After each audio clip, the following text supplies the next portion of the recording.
kog Muslim community nagrally kanina. Mga kapipig kung saan sumabog ang kailang galit laban kay Erwin Tulfo na parang ang bastos daw sa ginawa niyang posibleng pagkukwelyo kay Senator Ruben Padilla. Galit na galit ang Muslim community kay Erwin Tulfo. Pinagtanggol nila si Senator Ruben Padilla. Sabi pa ng iba, subukan mo lang Tulfo. Nako po, iba ang mga Muslim brothers natin, mga kabibig. Love na love at mahal na mahal nila si Senator Ruben Padilla. Kasi sa Muslim community, ang nagdala ng boses ay si Senator Ruben Padilla. So far, yan ang kanilang nakita, kailang nararamdaman, na talagang sobra ang suporta ni Senator Ruben Padilla sa Muslim community. Kaya nakita nila nga dapat nila itong ipagtanggol, mga kabibig, laban sa mga gustong manakit, gustong siraan si Senator Ruben Padilla. Kaya kung tatakbo ulit si Senator Ruben Padilla, I'm sure, panalo na yan, mga kabibig. Grabe ang pagmamahal ng ating Muslim brothers and sisters kay Senator Ruben Padilla. O eto kasi na yan, kabibig, kanina, nag-rally, motorcade, ang ating mga Muslim brothers and sisters para ipaabot kay Senator Ruben Padilla ang kanilang pagmamahal sa kanya. Ito, kabibig, hinig tayo, ha. Kung sakasakali po ay tinuloy yung panta kay Ruben Padilla na kukulyuhan at ano-ano gagawin ng kapatiran. Ay hindi mangyayari na yun. Kaya nandito kami, alam na. Siguro, si Erwin Tulfo, hanggang daldal na yan. Hindi totoo yung mga sinasabi niya. Subukan niya kahit ngayon, nandito na kami. Kalkalin niya si Ruben Padilla. O kaya saktan niya. Subukan niya, saktan niya. Halaka. Kung gusto niya, kahit anong gusto niyang laban, ready na kami. Handa na kami, mga kapatid, yung mga Muslim para ipaglaban ng tama sa ating mamamayang Pilipino. Dahil damay-damay tayo sa pangyayaring nakawan ng kaban ng bayan. Hindi lang isa, hindi lang dalawa, hindi lang Muslim, pati Christian. Lahat ng mamamayang Pilipino ay damay-damay tayo dito. Kung sakasakali po ay tinuloy yung panta kay Ruben Padilla na kukulyuhan at ano-ano gagawin. Yan na, galit na. Ay hindi mangyayari na yun. Kaya nandito kami, alam na. Siguro, si Erwin Tulfo, hanggang daldal na yan. Naku Hindi po. totoo yung mga sinasabi niya. Subukan niya kahit ngayon, nandito na kami. Kalkalin niya si Ruben Padilla. Naku. O kaya saktan niya. Subukan niya, saktan niya. Naku po. Kung gusto niya, kahit anong gusto niyang laban, ready na kami. Handa na kami, mga kapatid, Ready na ang mga Muslim brothers. para ipaglaban ng tama sa ating mamamayang Pilipino. Dahil damay-damay tayo sa pangyayaring nakawan ng kaban ng bayan. Hindi lang isa, hindi lang dalawa, hindi lang Muslim, pati Christian. Lahat ng mamamayang Pilipino ay damay-damay tayo dito. Tama, mga kabibig, hindi lang Christian, hindi lang Muslim, hindi lang Katoliko, lahat tayo damay-damay. Tama po yan. Kaya pala ang bait kanina magsalita. Alam mo na kalagayan mo, Erwin Tulfo. Bad trip nga wala tayong napanood na kakalad ka rin at ikuwelyuhan ni Bindalo. Excited pa naman akong makita siya. Naduwag lang si Tulfo. Kaya biglang bait ni Bindalo. OMG, talagang dami palang kakampi ni kay Ruben. Mga bibig ko akala yung nag-iisa si Senator Ruben Padilla. Hindi, mga Bisaya, mga Muslim. Kampi kay Senator Ruben Padilla.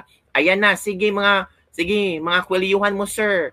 Tinangganan natin ang nangyayari. Kaya pala nag-apologize si Bindalo. Kaya kalak kasi niya, nasa show niya siya magsalita. Bindalo nga kaya pala nag-sorry. Lumalaban ka, brother Tulfo. Sorry na daw. Alam niyang may paglalagyan siya Yung kabibigan, natakot talaga si Tulfo, mga bibig. Ito pa kabibig, Hindi po kami papalag ng isang Ruben Padilla ay 19. Hindi kami papayag na siya ay bastusin. At lalong hindi kami papayag na hirakan niya ang kanyang karapatan. Kami po ay makikipaglaban para sa kanya bilang Muslim. Kami po ay nakikitindig ngayon sa kanya bilang Muslim. Kaya kami nagbuklod, nagbola sa iba't ibang organisasyon. Hindi lang dito sa Metro Manila, kundi sa iba pang mga karatid na probinsya para magpakita ng malakas na suporta para sa aming mahal na senador, Senator Ruben Padilla. Mahal talaga si Ruben. Inuulit ko, hindi po namin papayagan na siya ay kwelyuhan ng kahit sino man. Dahil kami po ay makikipaglaban para Naku sa po, kanya. galit na. Bilang isang Muslim, kami ay tumitindig para sa isang Robin Padilla. Naku. Hindi po kami Tingnan niyo, papayag ng isang Robin Padilla ay 19. Hindi kami papayag na siya ay bastusin at lalong hindi kami papayag na yurakan yung kanyang karapatan. Kami po ay makikipaglaban para sa kanya bilang Muslim. Kami po ay nakikitindig ngayon sa kanya bilang Muslim. Kaya kami nagbuklod-buklod, nagbola sa iba't ibang organisasyon, hindi lang dito sa Metro Manila, kundi sa iba pang mga karakid na probinsya para magpakita ng malakas na suporta para sa aming mahal na Senador, Senator Robin Padilla. Inuulit ko, hindi po namin papayagan na siya ay kriminalihan ng kahit sino man. Dahil kami po ay makikipaglaban para sa kanya. Bilang isang Muslim, kami ay tumitindig para sa isang Robin Padilla. Yan na, kabibig, Tulfo, kaya pala ang bait-bait mo. Kung alam nyo lang gaano kabait at loyal bilang kaibigan ang mga kapatid nating Muslim. Marami akong kaibigang Muslim dahil from Mindanao ako at mga relatives ko nakapangasawa ng Muslim. Pero once tinira mo sila o ang pamilya nila, lalo na ang leader nila, humanda kayo. Mabait sila sa mabait pero mas matahas sa matahas. Sabi pa nga ng kaibigan ko, mataas ang pasensya ng mga Muslim pero tinatandaan nila ang mga nagawa mo. Nagkimkim sila pero nagpipigil din. Pero once sumabog na ang galit, magtago na kayo. Hindi lang isang makakalaban nyo, kundi buong angkan. Tapos ngayon titirahin nyo ang nag-iisang Muslim na senador? Naku! Ngayon ko lang nakita na ganito kagalit ang komunidad nila. Ngayon ko lang silang nakitang magsalita ng ganito para lang ipagtanggol ang isang senador. Nako, hirap na yan. Sana andyan ako dahil masarap sumama sa mga kapatid kong Muslim, INC, DDS, labas. Nako. Ito, sabi ng isang netizen, from Clemente Vargas, magkano? Clemente, hindi ganun ang ating mga Muslim brothers and sister. Maghunos dili kas mga sasabihin nila. Gago, kilalanin mo yung mga nakatayo dyan, lahat yan mayayaman, bobo. Oh. Sige, brothers and sisters sa Muslim, kabayan pareho tayo mga Pilipino, salamat sa inyong suporta kay Senator Robin Padilla. Erwin Tulfo, kulyuhan mo na. Alam niyo kabibig si Erwin Tulfo ngayon, may ginawa na namang kasalanan kay Senator Robin Padilla. Tulfo, ano ba naman yung ginagawa mo? Uy, oo, puro ka na lang, ewan ko, birada kay Senator Robin Padilla. Kanina kasi, akala ni Tulfo ng 18 Marines ay nasa bisita ni Senator Ben Padilla. Si Senator Ben Padilla, para maklaro ang lahat, nag-video agad na, uy, wala dito ang 18 Marines, oh. Tulfo, grabe ka naman. Pinagbibintangan mo ako.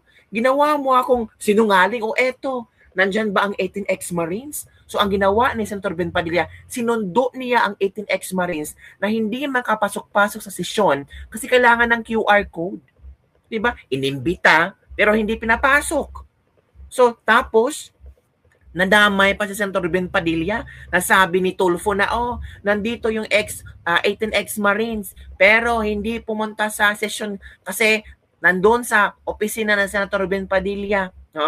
Bisita. Ito ha, later on, naku, ang bait-bait ni Tulfo, nagpa-interview na ng media. Sobrang bait. Diba? Ito kabibig, Makikita ko ang ewan ko mga kabibig. Ipakita ko sa inyo kung ewan ko. Basta ang bait-bait niya. Bakit siya biglang bumait? Sana hindi lang siya bumait. Parang back to the reality. Parang hindi ka naging totoo sa sarili mo. 'Di ba? Parang ang fake mo. Kasi nang time ang tapang-tapang mo, wikilyuhan mo sila, papalayasin, ipakukulong, kakasuhan, 'yun ang totoo mong pagkatao. 'Yun ang reality. Pero ngayon parang nag-iba ka, parang maamong tupa, which is so fake. Ang sobrang peke mo dong. Hindi ganun. Kung ano yung pinakita mo, nung una ba, nung galit na galit ka, yun dapat ang consistency ba ng emosyon. Diba? Kaya humingi ng apology accepted, pero hindi makakalimutan ng mga tao, lalo ng ating Muslim brothers and sisters. Ito kabibig, Sir, reaction lang doon sa pinakita ni Senator Robin na sabi niyo raw nagpa-press siya sa opisina pero naglabas siya ng video na wala rin yung mga 18 bodyguards. Nandoon po sa social media. Oo nga po. Pero Nandoon po siya sa tabi na parang nakita ko po live kanina. naglabas siya sa social media na pinakita niya yung kwarto niya na wala doon yung ano. Isa po sila nagpa-press ko. Sabi po dito sa ating attendance, pumasok po silang 18 rito. At ang sabi po nila, papunta po sila sa office ni Senator Robin and mga staff po ni Senator Robin ang tumulong po sa kanya. Base po dun sa report ng kuan ng mga dyan sa baba kanina sa lobby. So, ewan ko saan po sila nag-press con, pero siya po ang tinuturo nila na bisita po siya. Bisita sila kay Senator Robin. Hindi po ba pambabastos ni Senator Robin? Malumanay. Imbitado ang 18 soldiers tapos May karapatan po siya kasi bisita. Yung sa amin naman po kasi, ang nangyari po doon, it was just a meeting. Hindi naman po talaga hearing kasi hindi pa po nagko-convene yung Blue Ribbon. Kailangan po muna talagang, ang tamang proseso, na-appoint po ako chairman, vice chairman, kailangan po namin appoint sa floor. Magbibigay po sila ng mga representatives po nila sa amin. Wala pa po yun eh. So doon po yung pinagkaiba yung hearing po nila the other day, last week, versus dito sa ngayon. Ngayon po hindi namin tinawag na hearing, ito meeting lang po ito kasi hindi pa talaga na-organize. It was just an organizational meeting kanina, consultative meeting. Kaya hindi po sila umapir yung Marines, hindi po namin makasuhan dahil it was just an invitation. It's not formal yet. Hindi para formal. Pag nagpadala kayo ng invitation sa kanila na it's all about the hearing, hindi yung consultative, paano yung sinasabi mo? Meeting. Ano ba talaga? Meeting or hearing? Ewan ko. Sa susunod po, pag na-organize na po at pinadalhan namin sila ng invitation, hindi po sila dumating. Pangalawa po, tatanungin namin bakit? Dahil kung hindi, mai-issuehan po sila. Parang nagpipigil si Tulfo, no? Parang alumanay, sobrang lambot, which is hindi ito siya eh. 'Di ba? Alam naman natin kung ano ang ay, ewan ko, kabibing natatawa talaga ako sa kadramahan nila. Hindi effective. Hindi, gusto namin yung tapang-tapang mo, Tulfo. Hindi ka ganun. 'Di ba? Parang sobrang plastic talaga, sobrang scripted. Parang it's so ill. Pero bahala natin, baka nagbago na siya. Let's give him the benefit of the doubt. Baka nagbago na siya, baka nahimasmasa na siya, baka may nagsabi sa kanya, mali yung ginawa mo, mali yung sinasabi mo sa kapwa senador mo, hindi ganon. Baka let's give him the benefit of the doubt. Baka nagbago lang siya instantly. Diba? Sila ng ika nga sa PINA. pag hindi pa sila dumating sa Wednesday. Hindi po, kailangan po muna i-organize yung Blue Ribbon. Kasi hindi po sila talaga organized. Wala po silang mga miyembro. Kailangan po namin ng 4 sa minority. Lalabas na. Composition po yan, 17 eh. Parang lalabas na ang totoong mood. Wala pa po silang binibigay. Go. Ilabas mo na. So, kung hindi po kami makapag-organize, hindi po kami makapag-hearing. Speakers na lang. Question na lang.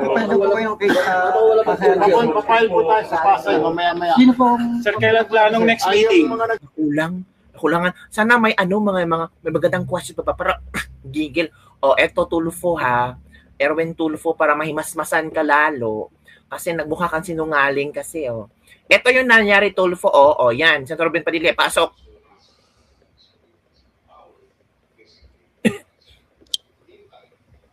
Wala po dito yung 18 Marines. Wala po dito sa opisina ko. Tama. Wala po. Wala po sila dito. Wala po dito ang 18 Marines. Yan na. Wala po dito. Si Drandrev po ang nandito. Si Jericho. Asa yung bagong kasal? Wala. Honeymoon. Wala po dito yung 18 Marines. Yan na. So, alam Tulfo. po saan galing kay... Sabi ni Senator Erwin Tulfo, nandito daw.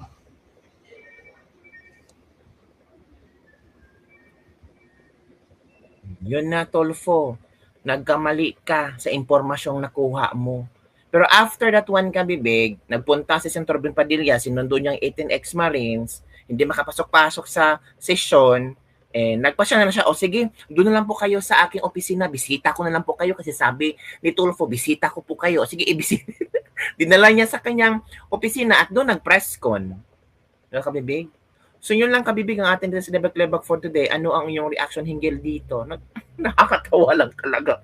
Parang hindi si Tulfo yun na, sino ba yun? Parang nag-iba ang kanyang mood, ang kanyang pananalita, malumanay, may mga po at opo. Parang iba talaga, Kabibig. Parang, is he really the real one? Baka bigyan na lang siyang, ay nako, baka ano lang, baka, baka